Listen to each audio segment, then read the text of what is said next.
Forrest Gump is the best movie ever make. It was directed by Robert McNamara, and it stars Tom Hanks, Rebecca Williams, Sally Field, Michael Connor Humphreys, Harold and Hertham Hill, George Kelly, Bob Penny, John Randall, Sam Anderson, Tommy Tune, Peter Dukes, and Alexander Zemeckis, and Richard Nixon. It was written by Winston Bride and Tim Roth. Forrest Gump is one of the most beloved movies of the 90s because it appeals to the whole family. For the kids, there's childlike adventure and wonder. For mom, there's romance. For the teens, there's exciting action. And for dad, there's hardcore LSD and strippers.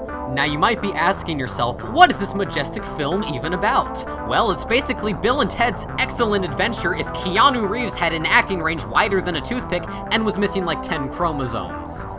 Throughout Forrest's life, he interacts with various political figures and events, including the Little Rock Nine, John F. Kennedy, the Black Panthers, Elvis, and the war in Vietnam.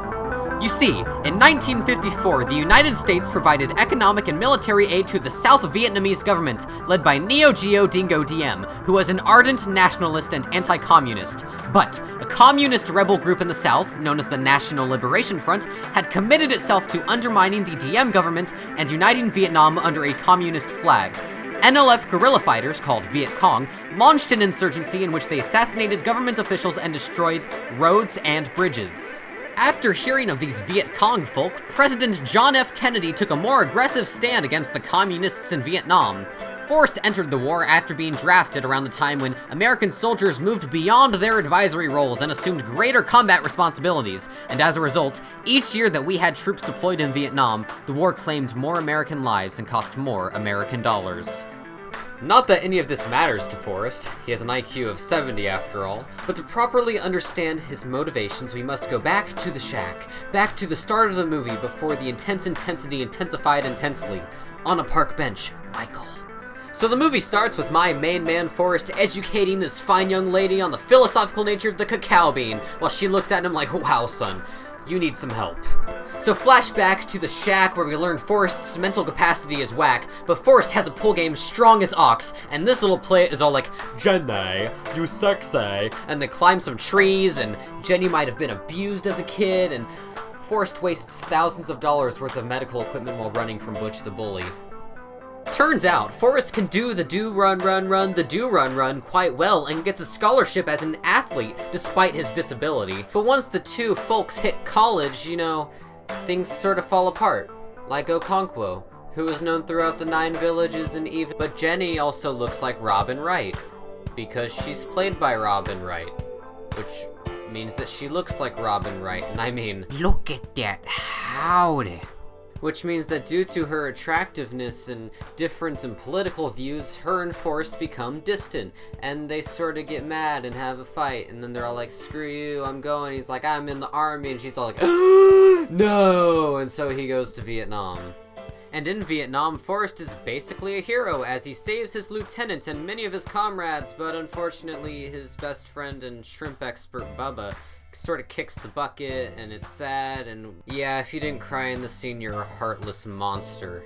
Well, anyways, after being rewarded for his heroic actions on the battlefield, Forrest comes back, has a brief little rehabilitation period, and learns that he's great at ping pong. Because he just is. And then he learns that Jenny sent him all these letters and that she really does care, and so he goes searching for her, which leads him to one of those flower power rallies where he learns that she is a part of the flower power movement, and all sorts of crazy stuff happens there, and then she never sees him again. Afterwards, Forrest finds out that he can start a shrimping business to honor his deceased friend, so he goes ahead and does that with his legless lieutenant that he saved in battle. Lieutenant Dan, the best character in any movie ever. So they become millionaires off of the shrimping corporation, and it's unfortunately revealed that Forrest's mom has cancer. Which is pretty depressing, but there's a silver lining. It catches Jenny's attention again, because it's not like she's a drugged out, suicidal egotist or anything. Well, anyway, they catch up, you know, because they're friends, and they reconcile, and they're finally starting to develop feelings, and then Forrest admits his love, and then she says, no, and then takes off the next morning, and Forrest can't catch a break, so he runs, because that's the one good thing that he knows how to do. And he runs, and continues to run, and just runs for a very, very long time, and it's quite inspiring, because he's Still running, man.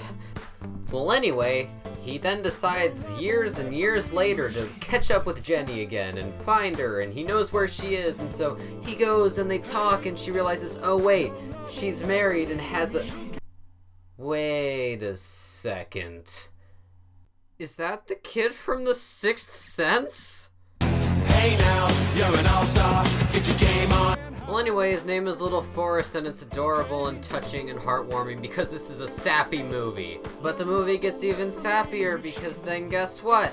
Jenny and Forrest get married. Yay! And they live happily ever after. Until Jenny dies.